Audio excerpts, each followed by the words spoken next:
Olá pessoal, bem-vindos a mais um vídeo do Espírito TT. Hoje viemos até à Quinta do Conde para filmar uma máquina brutal. Fiquem por aí porque isto vai ser imperdível mesmo.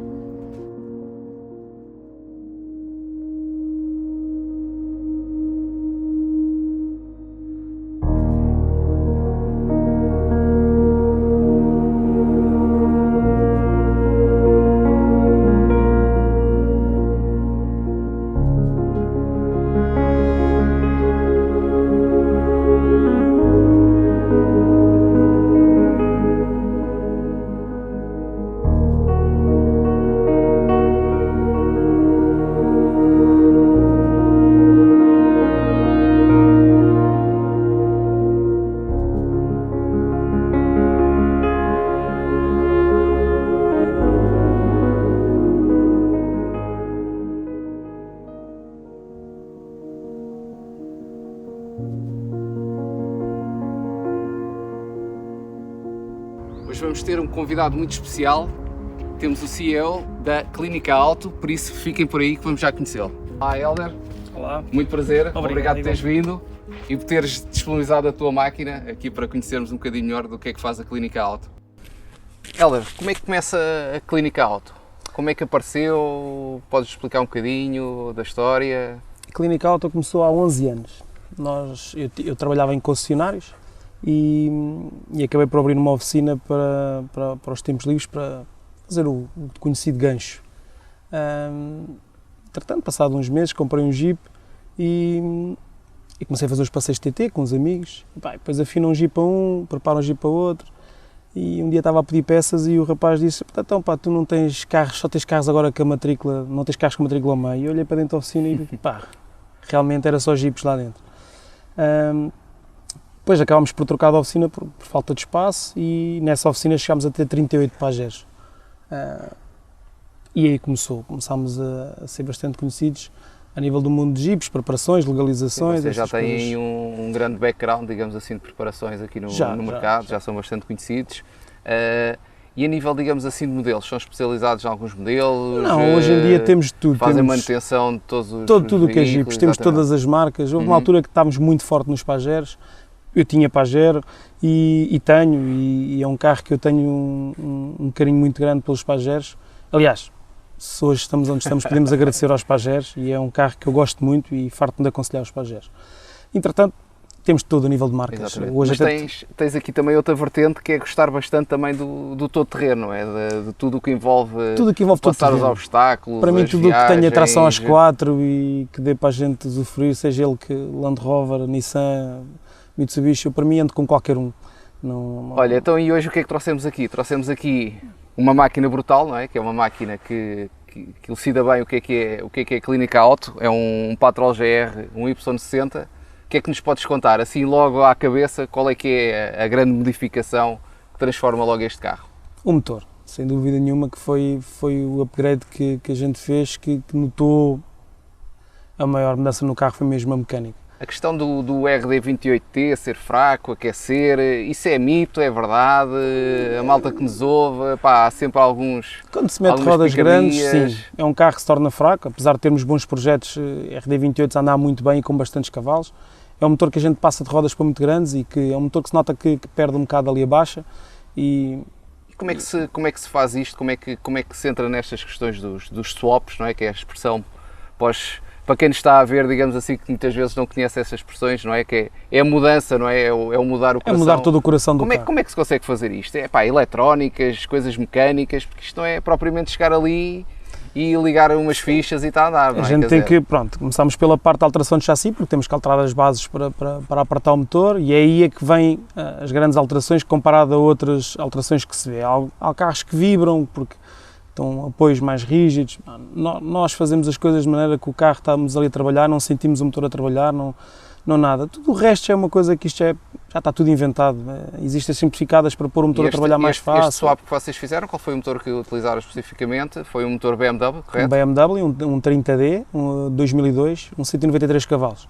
Calhou ser este, porque era o que tínhamos em casa. Mas mesmo a nível internacional, estes motores são muito utilizados, não é? Quer dizer, há uma apetência porquê? São mais fáceis de mexer, há mais no mercado, existe, digamos, o que é que transforma este motor Estamos a falar, por exemplo, numa Austrália também, que também costuma utilizar estas preparações? É um motor muito fiável. Muito fiável, existe tudo o que é para reposicionamento do motor, reparações, tudo.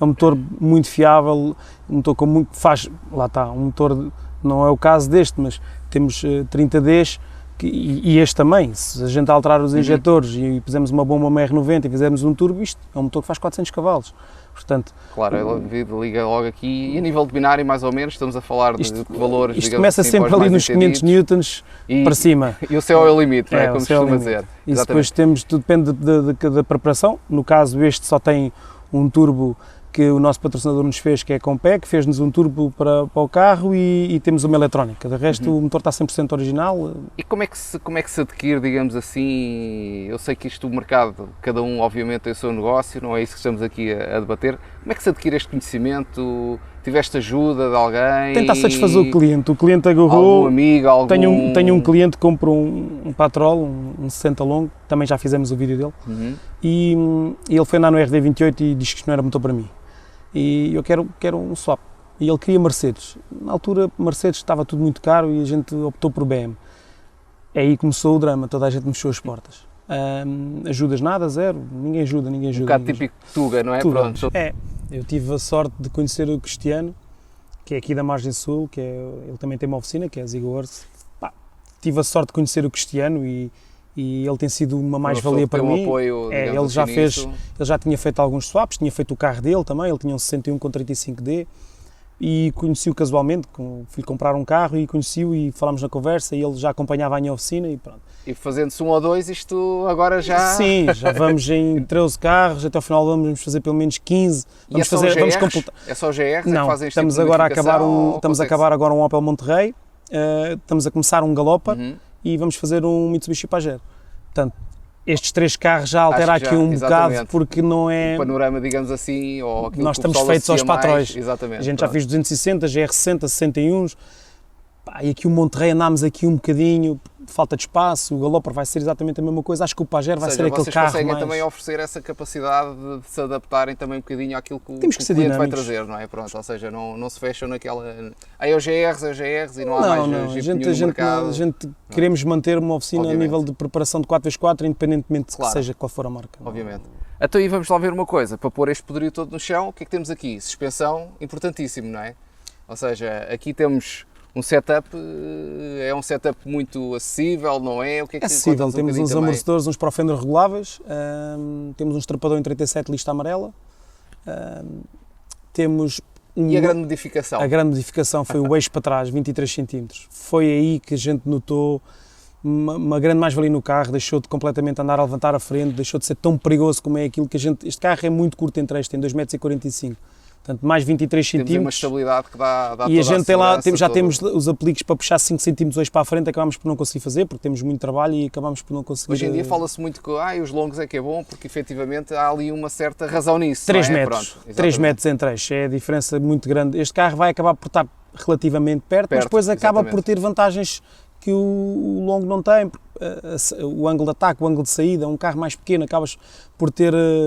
E a nível de transmissão, o que é que contamos? 2 eixos rígidos e temos bloqueios atrás e à frente. Okay. Atrás tínhamos o bloqueio a vácuo, que já, infelizmente, com o BM ele não resistiu, partiu. Temos um bloqueio elétrico atrás e um ar à frente. Okay. Acho que os bloqueios atrás e à frente acho que tem que ser mesmo, não dá hipótese. Temos um guincho também, com uma capacidade... um 872, já com motor. É um mítico guincho, não é? É um guincho fiável. E a gente agora queria passar para o segundo motor e a cabeça grande, mas tem que ficar para outras... A nível de segurança, o que é que vocês também instalaram no carro, digamos assim, para... Temos um roubar desmontável, temos que... Acho que chegou um ponto em que o carro chegou a um patamar em que teve mesmo que ser. Efetivamente, quando as pessoas começam a fazer este TT mais duro, ou puro e duro, digamos assim, daquilo... Tive que abdicar dos bancos traseiros, mais banal. Abdicar dos bancos traseiros para evitar levar o máximo de gente possível. As pessoas esquecem-se um bocadinho, às vezes, da segurança, não é? Começam-se a puxar os carros com tudo e mais alguma coisa, e num ribaceiro, uma lomba, qualquer coisa pode correr mal. E o roubar é realmente algo que faz a diferença. Este motor é a diferença do RD28. O RD28 é completamente controlável. E com o M57 não é. O M57 tu vês na boa e de um momento para o outro a geometria abre e tu levas ali tipo cavalos extras e com fartura. E isto demora um bocado até conseguimos controlar o carro e essas coisas que eu ultimamente começava a sacar cavalos de meia-noite e eu dava por mim completamente a ver vídeos e eu, que é isto? Há que fazer aqui qualquer coisa. Foi uma das coisas que me fez puxar o eixo para trás e os amigos a darem-me todos na cabeça, vê lá, um dia vais virar e foi duas coisas que eu fiz agora que foram as duas seguidas, foi puxar o eixo para trás, apesar de ter pintado o carro todo, tive de voltar a pintar as ilhargas novamente e puxei o eixo para trás e montei o roll bar que acho que sinto-me mais seguro. Obviamente. Sinto-me mais seguro. Está uma máquina excepcional, como é que é? Vamos pôr isto a largar pó por aí fora? Bora. Bora aí. Fiquem connosco, que isto vai ser brutal.